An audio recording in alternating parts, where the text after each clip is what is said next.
Hello, and welcome to Insights with Dr. C. My name is Dr. Douglas Carpenter. I'm a clinical psychologist and have been in practice for over 20 years. My wife, Mary Carpenter, and I own Insight Counseling Services in Rochester, Michigan. Today's topic is ADHD. ADHD stands for Attention Deficit Hyperactivity Disorder, or you can also have ADD, Attention Deficit Disorder. My guest today is a good friend of mine, Dr. Becky Wegner of Pediatric Healthcare in Sterling Heights. Becky, it's so nice to have you with us. I'm so glad that you could come and join us. So today, I thought it would be a good idea for us to talk about ADHD. I know people out in the viewing audience, you probably hear a lot about ADHD in the news, or you may hear it from other kids or parents or the school districts or whatever, or information about that. And so I think there's a lot of misinformation out there about ADHD and about ADD. So I thought it would be a great idea to have Dr. Wegner come on the show and discuss the real information behind ADHD and ADD. So, Dr. Wegner, tell us a little bit about what is ADHD. So, like you already alluded to, attention deficit hyperactive disorder. In the past, it was distinguished between ADD and ADHD. Mm-hmm. Currently, even if you have the ADD or the part without the hyperactivity, they still now put it under an umbrella called ADHD. And under that umbrella, there's the inattentive type, right, the hyperactive type, and then the combined type if you have both. Okay. So what I thought we would do first is just kind of get a little bit to what it is. So if somebody says my kid has ADHD, they really may not have the hyper piece. Absolutely. They could just have the inattentive piece. And that old way of speaking of ADD is kind of hard to lose. So when people say ADHD, right, it used to imply hyperactivity, but no longer. Right. It's not necessarily that. So. Nor will they walk around saying they have ADHD and inattentive predominantly, you know? Right. They're not going to use the full. Right. Okay. So it is the single most common neurobehavioral disorder of children. And in fact, probably 8% of kids have it. That's a huge number. 8%. Yeah, it is. I mean, it's almost 1 in 10 kids. All of us know at least 10 kids. All of us know someone with ADHD. Right. And we have the tendency to think that's the brat. That's the kid who needs better parenting or better rules. Mm-hmm. And hopefully after needs a today, good spanking. Right. Right? Which I really can't endorse that. So hopefully after today, people just have a better understanding. And I kind of want my take-home message to be at the beginning. So at the end of that, and you can turn off the TV. I'm sure I didn't clear that with him. But I want you to understand so that the rest of our talk will have much more meaning after you understand it more. So in preparing for this, I'm a general pediatrician, and in preparing for this, I wanted to make sure that I was accurately depicting things. And I found Dr. Russell Barkley, who is a therapist, but he's also a instructor, a teacher of psychiatry at a medical school. And he, online, you can Google it on YouTube, did a 3-hour presentation to parents, 30 things I would want you to know. And so the reason I'm mentioning his name is because I thought it was so profound the way he was able to describe it to people. And so I'm not stealing his ideas. I want to give credit to where credit is due, but I really had a much better understanding after this. Okay. And how he describes it is really kind of a misnomer of inattention, but really more or less a delay of development. Okay. You and I say delay, we think I'm delayed for dinner, I'm going to catch up. This isn't a short-term thing. It's not something that in 2 years it's going to go away. Mm-hmm. This is a chronic delay which will always be with them. So we have to empower them, help them figure out, how am I going to live like this? Did he say, or are you aware how delayed kids are on average? Yes. He estimates probably a 30% delay. So what does that mean? If you have a 10-year-old and they have a 30% delay, they have the executive functioning of a 7-year-old, which doesn't sound that bad. But that's like taking a kid out of a 2nd grade room and putting him into a 5th grade room. Right. You're going to notice immediately. Right. Because I know that I had always heard that kids, at least socially, are usually about 2 years behind their peers if they have ADHD. So that's somewhat consistent with the information that he has in his program and what you're saying today. Yes. Okay. And as you get older, this doesn't go away. It's never cured. Right. You tend to kind of grow into your strengths, and so it's not as noticeable. You lose the hyperactivity part if you had that before. Mm-hmm. But let's think about sending an 18-year-old off to college. And if they have a 30% delay, it's like putting a 12-year-old on the campus. And I'm certainly not going to send my 12-year-old to Ann Arbor or East Lansing. That's just not going to happen without being properly prepared. Right. And so the goal is to make sure that we can equip them to find their strengths, to identify their issues and their coping skills and what they need to do to get through. Sure. To teach them. They're going to need a lot of assistance. Absolutely. So what is delayed actually are two things. First of all, it is your inhibition. You lack the inhibition of your behavior. These kids are verbally and motorly intrusive. They're fidgety. So they interrupt a lot. Yep. You They can't jump wait in. their turn. Okay. First thing that pops in their mind, that's what they say. Oh, I might have this. I'm not here to judge. They are the kid who is always on the go. Some people describe it as being driven by a motor. This is, of course, if you have the hyperactive part. Sure. They have inhibition in their emotional stature. They are easily frustrated.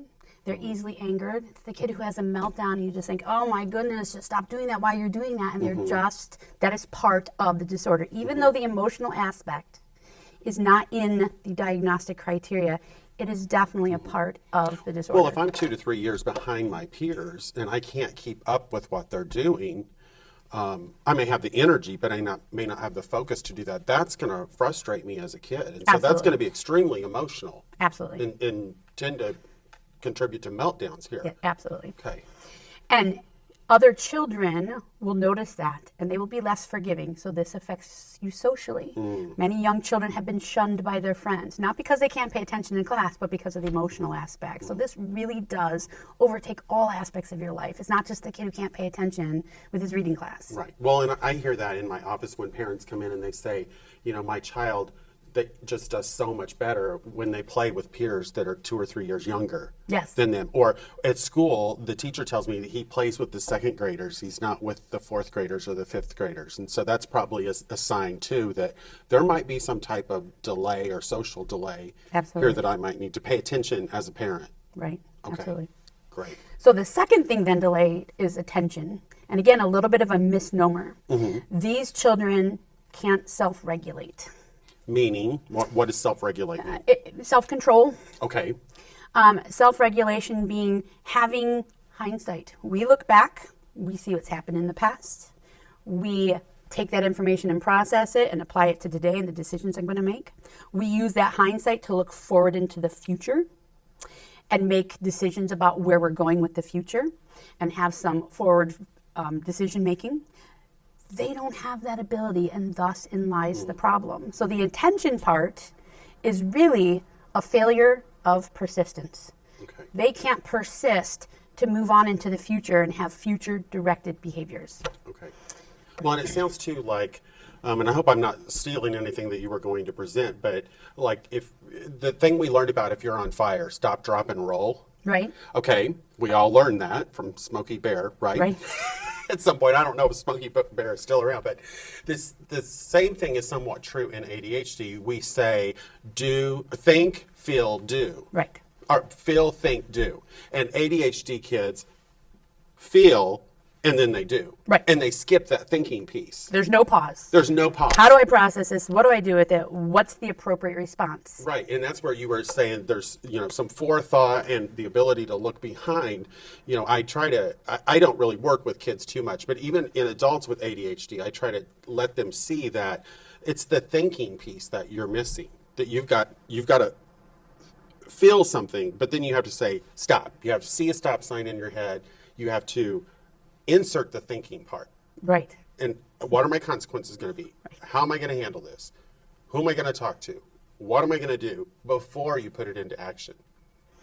It's interesting you use the word consequence because these children are very easily distracted. There's a distractor, they respond. And then they lack the inhibition to stop that response. Right. And then there's another distractor and that just takes them in the moment from thing to thing to thing. Right. Now, what's interesting about that thought is even though they're so easily distracted by a busy environment, they actually really need an environment filled with consequences. And at my house, when we say consequences, we mean, uh-oh, I'm in trouble, consequence is something bad. Right.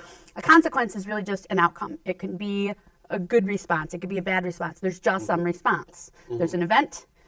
they respond, there's an outcome. There's this consequence. That's why they love video games. It is continuous consequences. Yes. They're constantly getting feedback. They go and sit down at the kitchen table to do that reading assignment, and the paper does nothing. And thus the problem. So it's really not just attention, but their executive functioning. Right. And so they rely on this environment to be a constant stimulus for them. They don't. And just to interrupt, executive functioning is what distinguishes us from animals is this frontal cortex in our brain. And that's where we have executive functioning like reasoning and mathematics skills and language and being verbal. And so I just wanted to stop and kind of define executive functioning there. And kids with ADHD tend to have some disruption in their executive functioning. Absolutely. Yeah. And so, with lack of self-motivation, that is the fuel for looking towards the future, planning to the future. They can't do that. So without an environment that's constantly stimulating them to help them, they're going to fail. Right. And so it's our job to take the environment and make it an environment where they're going to be successful. Right. Lack of self-control is not an environmental thing. It's not because your parents haven't taught you how to have self-control. Self-control is a genetic gift. And unfortunately, these children just don't have that gift. But they have so many other gifts, and our job as parents is to help them figure out what those gifts are. Right. We may not even know what they are, but provide them with the right environment to do that. I also think it's important for our viewers to know that ADHD is not a problem with a person's intellect. It's not that my kid's dumb or not smart enough or not as smart as the other kids. It's just that their brain is functioning differently. Absolutely. It's not a question of intelligence. They have the knowledge. Right. They have the multiplication. They're just not going to do it. Right. Because they don't have the foresight to look at the consequences of not completing that assignment. Okay.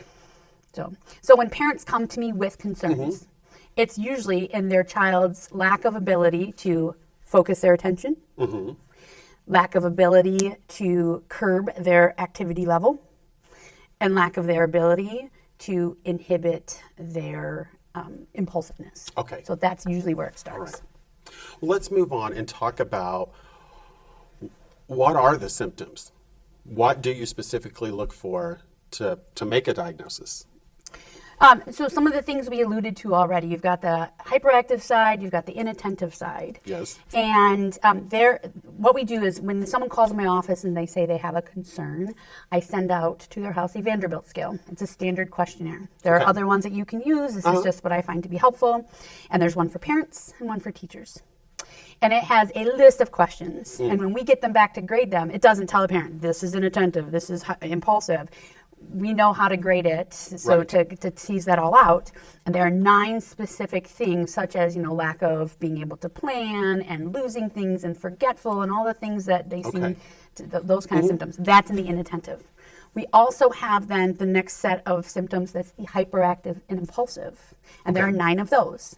So on that questionnaire, if you score 6 out of 9 for the inattentive only, you are ADHD, predominantly inattentive.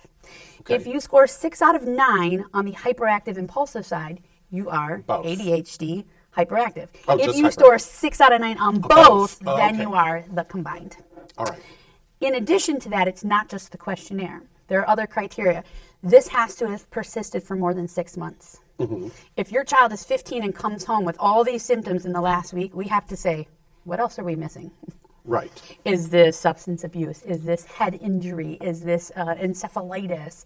What else is going on? Because why hasn't this been there before? Right. It doesn't just appear. Ta-da! Here I am. Yeah, it doesn't work that way. Yes. Because you used a term earlier. It's a neurological disorder, right? Yes. So this would have been a behavior or a problem that has persisted for a Throughout their long life. period of time. It doesn't just show up like the flu.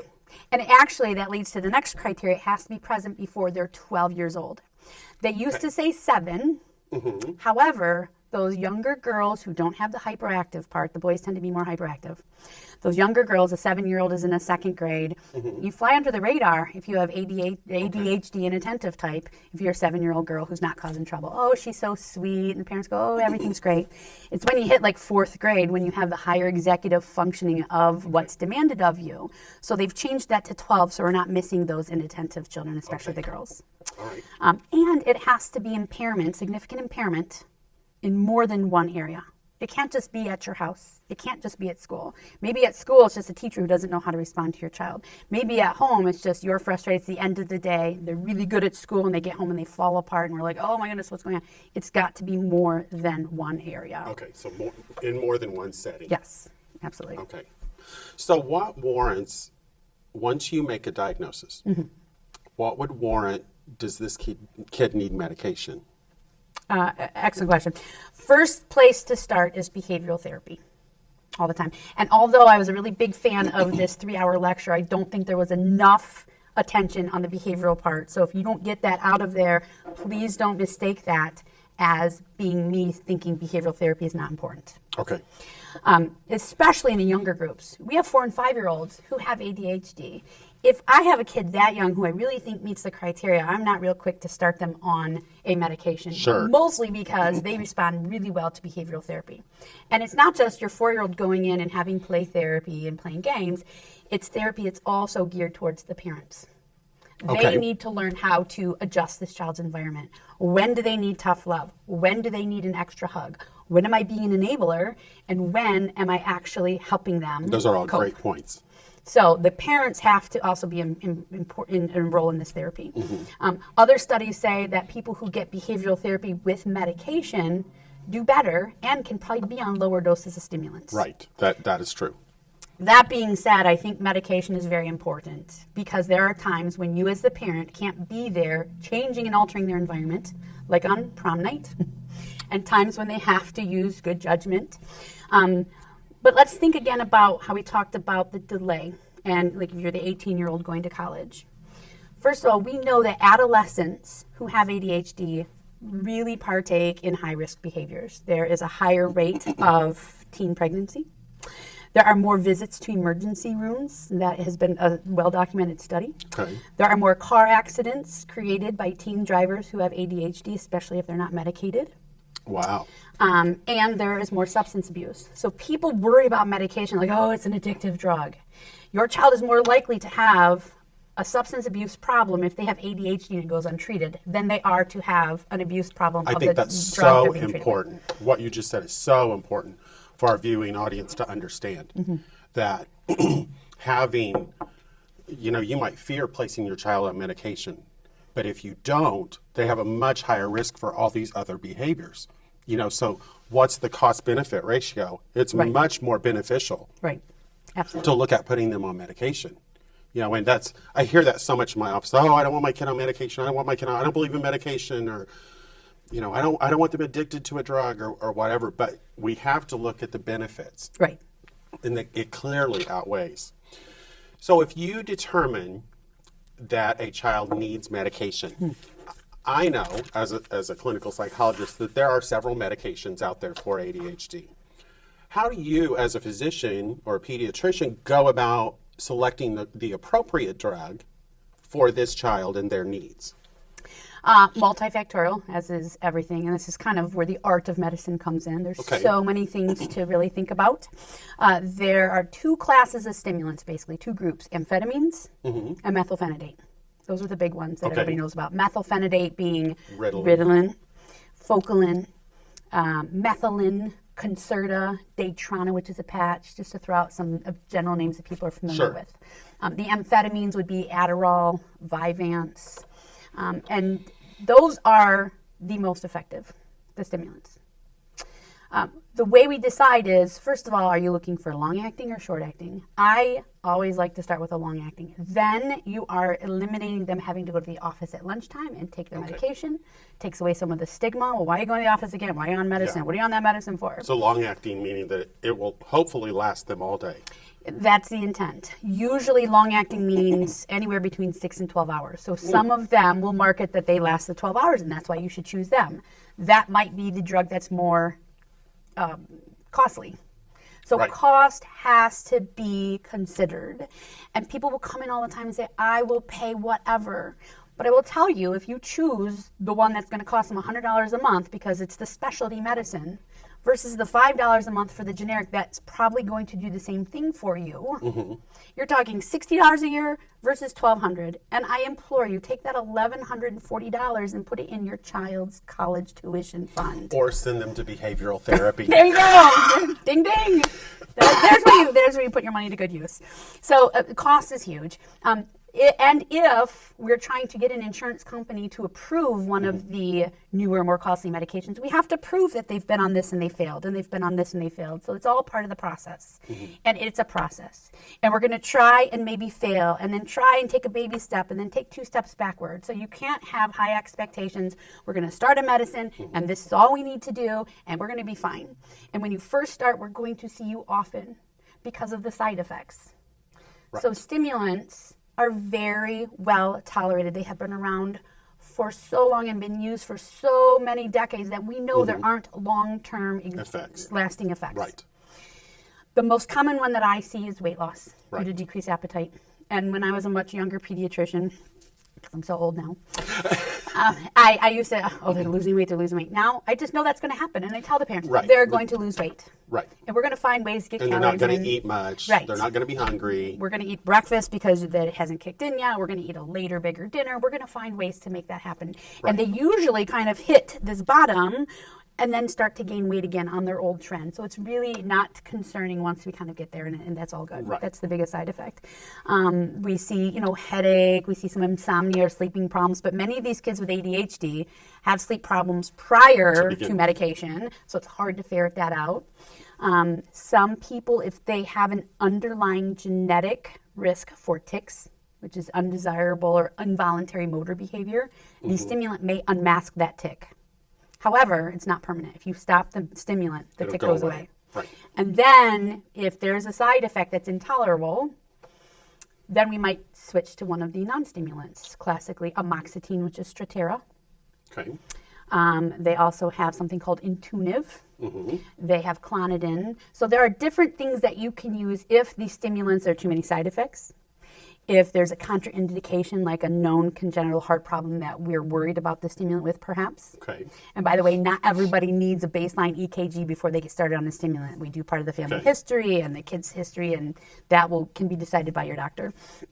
And then, if some parents are just so opposed to the idea of a stimulant, we could potentially use a non-stimulant. But again, the most effective are the stimulants, so it just makes sense to start. I know that I tend to have a preference for Vyvanse. And part of that reason is I do work with a lot of substance abuse patients, and Vyvanse is one that can't be abused, if I understand the way it works in your body. It doesn't work like Adderall so much in that, or it can't be abused in the way that Adderall can be. It is an amphetamine, but it's a different configuration. It's one of the longer acting ones. And as far as its abuse potential, especially in your age population, I can't give a really knowledgeable answer to that. But yes, it is one of the longer acting ones. If we have abuse potential and we have a child with known substance abuse, we treat that first before we would put them on a stimulant. Right. So. Okay. So what happens if my child, I go to the doctor and I say, I think my kid is, not paying attention well. He automatically hands me a script. So that is an easy thing for a doctor to do, but that is terrible medicine. And if that ever happens to you and your child, you run. You run far, you run fast. Because the most important thing is making sure you have the right diagnosis, first of all. Yes. So we have to go through all this pathways. We also have to make sure that there's nothing else causing these symptoms that could be unnecessarily called ADHD. Things that are mimickers are anxiety, depression, oppositional defiant disorder, obsessive compulsive disorder. Now, many of those traits, there's crossover. Absolutely. And many kids who have ADHD also have comorbid anxiety or depression. Right. So that Vanderbilt scale that we use is one great tool, because after the inattentive and hyperactive questions, there are questions for both the teacher and the parent that are geared to look at symptoms of depression and oppositional defiant. And if as a pediatrician I see that, I tell the parents, we need to go to the next step in evaluating this child. Right. Maybe a neuropsychologist, maybe a developmental pediatrician, maybe a neurologist. And I make no qualms about the fact that I'm a general pediatrician, not to take anything away from that field. Right. But if this isn't what I do, I want to make sure we've got the right diagnosis. Absolutely. If I put a child who has anxiety on a stimulant, that can be devastating. Well, you're going to make them more anxious. Yes, it's going to just put them right over the top, and nobody wins. Well, and one reason why I brought this back up is that I want our viewing audience to hear that what Dr. Wegner does, sends out tests for you to take on your child, for your teacher to take on your child. That's the appropriate way to identify ADHD and to appropriately diagnose it, not just walk into your doctor's office, say my child has the symptoms, and they start handing scripts out. It needs to be done appropriately, such as the method that she has discussed. So let me ask you one more question here. Let's say I go to one of these doctors, they put my child on medication. How do you know, or what would the effects be if my child's not supposed to be on the medication but is? Like we already mentioned, if they're anxious, Right. it's going to make them more anxious. Right. What if they're not an anxious child, but my kid's put on this medication? So that is either because it's not the right medication because they have something else, Right. or they don't have ADHD at all and someone made a knee-jerk response. So if they're put on a medication, it is not catastrophic. The side effects aren't too unbearable. The child may have slightly improved alertness or focus, but it's not going to really do anything more than that. And that brings us to, if your child is not responding appropriately to medication, you're in behavioral therapy, you're on medication, we increase the dose, we bail and go to another one, and they're not responding appropriately, that makes us say, let's not be married to our original diagnosis. We Right. tend to do that a lot. This is going to be an easy visit, ADHD, quick med check. That's really easy to do, but that's not the right thing to do. So don't be married to the diagnosis if it doesn't seem like it's responding appropriately. I think the other helpful thing is these kids do need to be in therapy, because if you have ADHD, the therapist can work with the child to learn self-regulation techniques, Sure. to learn self-control. And then in case it's not ADHD, trained psychologists will be able to identify this is really depression or this is really anxiety. Absolutely. So we've talked a lot about this topic today, and I think brought up numerous wonderful points today that you all in the viewing audience need to consider when you think of this, of a diagnosis with ADHD. So we want to thank you today for joining us, and we want to thank Dr. Wegner for coming onto the show. Feel free to visit our website at www.insightcounselingpc.com, or visit our Facebook page, Insight Counseling Services, if you would like to submit questions or submit a topic for future episodes. And until then, live well.